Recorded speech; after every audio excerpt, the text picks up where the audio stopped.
तुमच्या computer skills upgrade करायच्या आहे? दिशा कम्प्युटर इन्स्टिट्यूट घेऊन आले आहेत महा डिस्काउंट ऑफर. आता कोणताही कोर्स करा फक्त 1800 रुपयांमध्ये. मागच्या जे काही दिवसामध्ये जे मर्डर झालेलं आहे, 3 इन्सिडेंट वेगवेगळा आयसोलेटेड इन्सिडेंट आहे. 2 भाग्यनगर पोलीस स्टेशन आणि 1 वजीराबाद पोलीस स्टेशनचा इन्सिडेंट आहे. आणि त्यामध्ये जे इन्व्हॉल्ड एक्युज्ड किंवा विक्टिम आहे ते वेगवेगळ्या आणि वेगवेगळ्या कारणावरून मर्डर झालेला आहे, आयसोलेटेड आहे. कनेक्ट करून एक नरेटिव्ह बनला नाही पाहिजे. दुसरी गोष्टी, आजच्या जे मर्डर आहे भाग्यनगर पोलीस स्टेशन हद्दमध्ये, ह्यामध्ये विक्टिमचं नाम सोनू कल्याणकर आहे. Age around 35 years.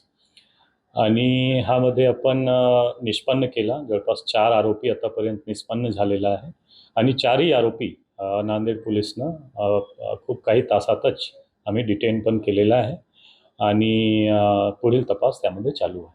सर, हे ज्या आरोपींना आपण अटक केलेली आहे, तर यापूर्वीच्याही गुन्ह्यामध्ये आरोपी अटक झालेले आहेत का? यापूर्वीचे जे 2 इन्सिडेंट आहेत त्यातली आरोपी बहुधा पोलिसांनी अटक केली आहे.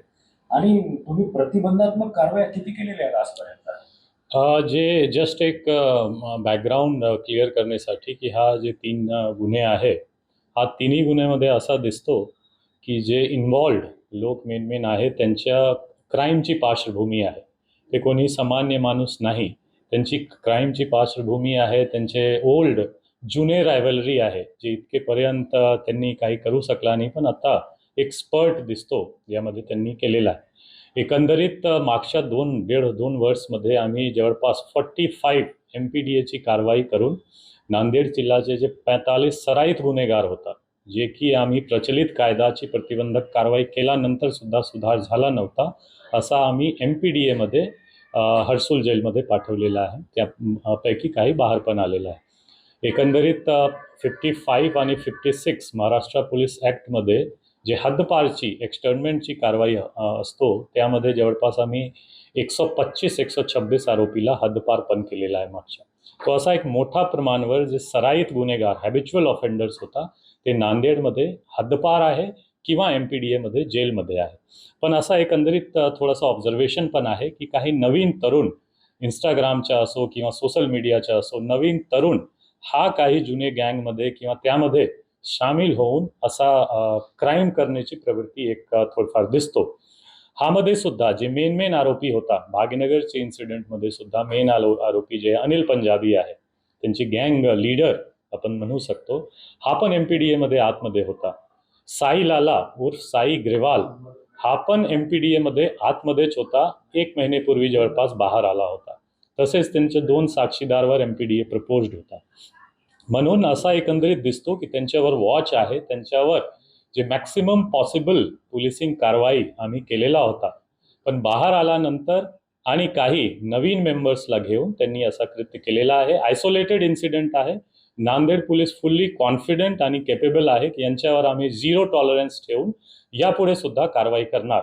आम्ही गॅरंटी नाही देऊ शकणार की होणार नाही, पण झाल्यानंतर त्यांच्यावर 0 टॉलरन्स आणि प्रिव्हेंट करण्यासाठी जे काही मॅक्सिमम आम्ही करू शकतो तो 100% नांदेड पोलीस LCBची टीम आणि आमची ग्रामीण स्थानिक पोलीसची टीम 100% तर आज एक आरोपीला पाठलाग करत असताना त्याने आपल्या दिशेने गोळीबार केला आणि प्रत्युत्तरात आपण त्याच्यावर गोळीबार केला. काय नेमकी घटना? आज एक आरोपी अंकुश गंधमवार जे की आजच्या मर्डरमध्ये इन्व्हॉल्ड होता आणि त्यांची पर्स्यू करत होता आमची LCBची PSI मिनिल सोनकांबले आणि त्यांची टीम, हा ग्रामीण पोलीस स्टेशन हद्दमध्ये झरी खादानजवळ जे एक कनाल आहे त्या रोडवर जात असताना त्यांची पाठलाग करत असताना ते शेताकडे पळाला आणि आमची टीमवर त्यांनी फायर करण्याचा प्रयत्न केला. एक फायर केला पण फायर झाली नाही, परत कॉक करून फायर करत होता सेल्फ डिफेन्समध्ये आणि त्यांची आजूबाजूचे पब्लिक आणि स्टाफचे डिफेन्समध्ये.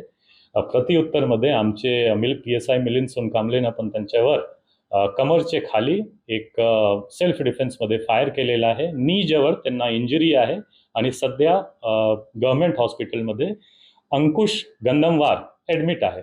जस्ट एक ॲड करण्यासाठी की अंकुश गंधमवार एक ऑन रेकॉर्ड क्रिमिनल्स होता, त्यांच्यावर बॅग स्नॅचिंग जुगाड आणि असा गुन्हे दाखल आहे. तो पण ऑन रेकॉर्ड एक क्रिमिनल होता ज्यांच्यावर पोलिसनं काही तासातच त्यांना ॲप्रिहेंड करून त्यांच्यावर प्रत्युत्तरमध्ये सेल्फ डिफेन्समध्ये फायर पण केलेला आहे आणि सध्या हॉस्पिटलमध्ये आहे. आणि आजच्या इन्सिडेंटमध्ये 4 आरोपी जे इन्व्हॉल्ड होता डायरेक्टली, त्यांच्यावर सर्व आरोपी डिटेन्ड आहे आणि त्यांच्यावर आम्ही पुढील कायदेशीर कारवाई करत आहोत. हत्येचं कारण काय? घटना घडली. हत्येचं कारण हत्येचे कारण जे तात्कालिक दिसतो की काही महिनेपूर्वी नवरात्राची महिनेमध्ये त्यांचे काही वाद झाला होता. काही वादविवाद, शिवीगाळ वगैरे झाली होती, किरकोळ वाद. आणि नंतर काही दिवसापूर्वी आता सुद्धा काही त्यांची बाचाबाची झाली होती, जी किरकोळ स्थानिक लेवलवर होता. आणि त्याच राग मनात धरून असा एक किरकोळ रिजनवर असा एक फायर झालेला आहे असं दिसतो. पण यांच्या मागे थोडंफार अजून आपण जाऊन चौकशी करणार की यांच्या मागे सुद्धा काही लार्जर कॉन्स्पिरसी आहे का, काही अजून पार्श्वभूमी आहे का. रिजन असा आहे की जे दोन्ही पार्टी इन्व्हॉल्ड आहे, सोनू कल्याणकर यांची पण क्रिमिनल पार्श्वभूमी आहे. त्यांच्यावर जवळपास 6 गुन्हे दाखल आहे, ज्यामध्ये की 307 अटेम्प्ट टू मर्डर, 353 म्हणजे पब्लिक ऑफिशियलवर अटॅक करणे, 188, 135 असा सर्व गुन्हे विक्टीमवर पण दाखल आहे.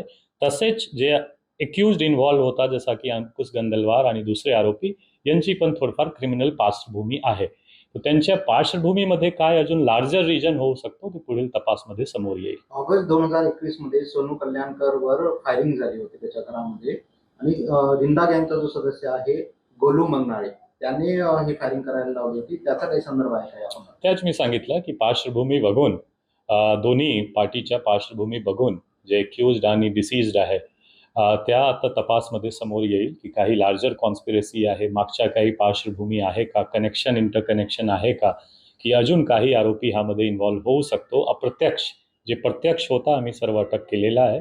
अप्रत्यक्ष सहभाग अजून कोणाचा जर असेल तर 100% त्यांच्यावर कारवाई होणार. एक अजून आवाहन करतो मी की नांदेड जिल्ह्यामध्ये आता जे सोशल मीडियावर थोडंफार एक अनरिस्पॉन्सिबल पोस्ट करून काही क्रिमिनल बॅकग्राऊंडच्या लोकांना सुद्धा की सिम्पथेटिक पोस्ट हा केला नाही पाहिजे की भाई गेला, मेरा भाई, आपका भाई, कोणी कोणाचा भाई नाही आहे. हा सर्व क्रिमिनल पार्श्वभूमीचे लोक आहे ज्यांच्यावर कारवाई कायदेशीर होत आहे. त्यांच्याकडून जर कोणी असा सिम्पॅथेटिक पोस्ट करणार किंवा त्यांच्या वाढ देण्याची किंवा असा कृत्याला सहभाग देण्याची किंवा पाठबळ देण्याची प्रयत्न करणार, त्यांच्यावर सुद्धा IT ॲक्ट आणि प्रचलित कायदा जे आहे त्यांच्या अंतर्गत आम्ही कारवाई करणार. आम्ही आवाहन करणार की 100% हा एक दुर्दैवी घटना आहे आणि इन्सिडेंट झालेला आहे, प्रॉब्लेम झालेला आहे मागच्या काही दिवसामध्ये. पण आम्ही त्यांच्यावर कारवाई करू आणि आम्ही मागे पण प्रतिबंधक कारवाई खूप केलेला आहे, कारवाई झालेली आहे. यानंतर सुद्धा कॉन्फिडेंटली आपण कारवाई करू. पब्लिक करून आम्ही आवाहन करणार की काही असा unresponsible, irresponsible, sympathetic post towards criminal should be avoid केला पाहिजे. Thank you so much. मला तुमच्या कम्प्युटर स्किल्स अपग्रेड करायच्या आहे? दिशा कम्प्युटर इन्स्टिट्यूट घेऊन आले आहेत महा डिस्काउंट ऑफर. आता कोणताही कोर्स करा फक्त 1800 रुपयांमध्ये.